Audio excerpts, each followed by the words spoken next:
Yeah, we kind of divided into segments of we call it the guest journey. I think Daryl may alluded to kind of the same thing. And there's certainly that search, shop, and compare phase and book phase.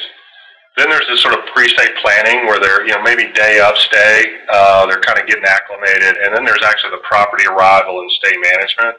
So we look at our use cases in those areas. We're building out really property integration right now. We've got some limited integration there, but you'll see us focus on that. But in those early two stages, the behaviors, like everyone else, like Jared and Daryl, 50, 60% are same day. But we see twice as many people actually viewing a current reservation than making a booking, which tells you they're using it as a stay they're starting that acclimation period of, okay, where's the hotel, confirmation number. We integrate maps to the hotel there, simple tap to call, click to call capability if they want to reach the front desk. So you can see that the behaviors is they're using it to start to, acclimate to the property.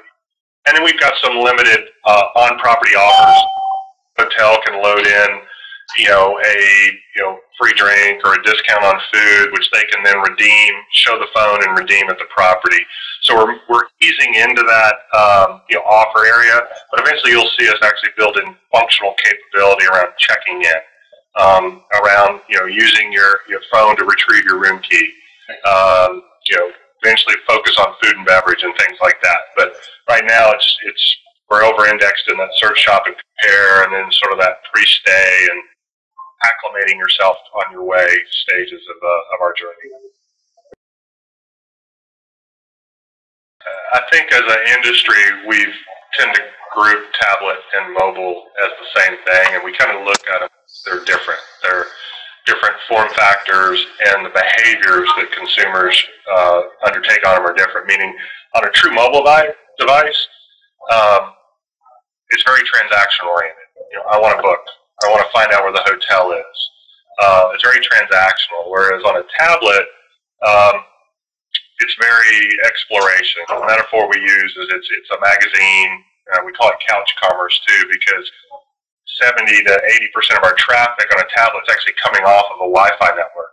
So it's really not mobile. If you think about it, in fact, they're quite stationary. They're sitting down, and so content and session length become much longer on a tablet. It looks more like desktop, and your booking window looks more like desktop on a tablet than it does on mobile device, which says it's a more leisure-oriented booker, that they want to do more exploration. They want to, we say 25% of our sessions are over 5 minutes on a tablet and less than 8% on a mobile device. So they're spending longer time. They want to explore more. They're doing vacation planning.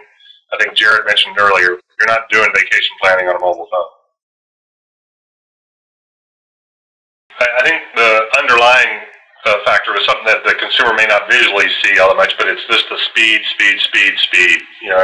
We were probably like most legacy companies. We had a website a couple of years ago, then made it extendable, but even that became difficult on rendering, and then just overall performance and speed of the site. The expectation of a consumer is it should react like a native app.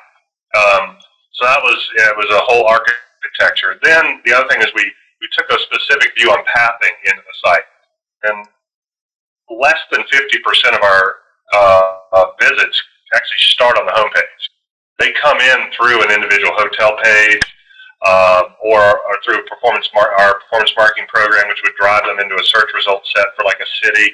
So we paid particular attention on first page view and how did the customer actually arrive, and were they able to see and orient themselves to all of the tasks at hand. So particular attention paid to the hotel details page, because that was the most indexable thing by search engines. It was the place where we might buy bot media and drive them into. So pathing became a big piece on that, on top of speed. And then we also then realized that people were coming in off of, they weren't all necessarily transacting. They may be coming off of a confirmation email or a pre-stay communication. So again, was all the content there that they needed given the context in which they arrived. Where a lot of the buzz in the industry has been happening has been around the booking aspect and the numbers, sheer numbers that we're producing, Hotel Tonight is producing, those kind of things. But know that it's almost more valuable as a tool that enables consumers to manage their stay and how they use it in and around the property, not just to book to get there. So it's going to be revolutionary at the local level. There's nothing more local than a mobile phone because it's always tethered to you, it's always on you, and so there'd be opportunities to market to the guests as they're arriving and as they're inside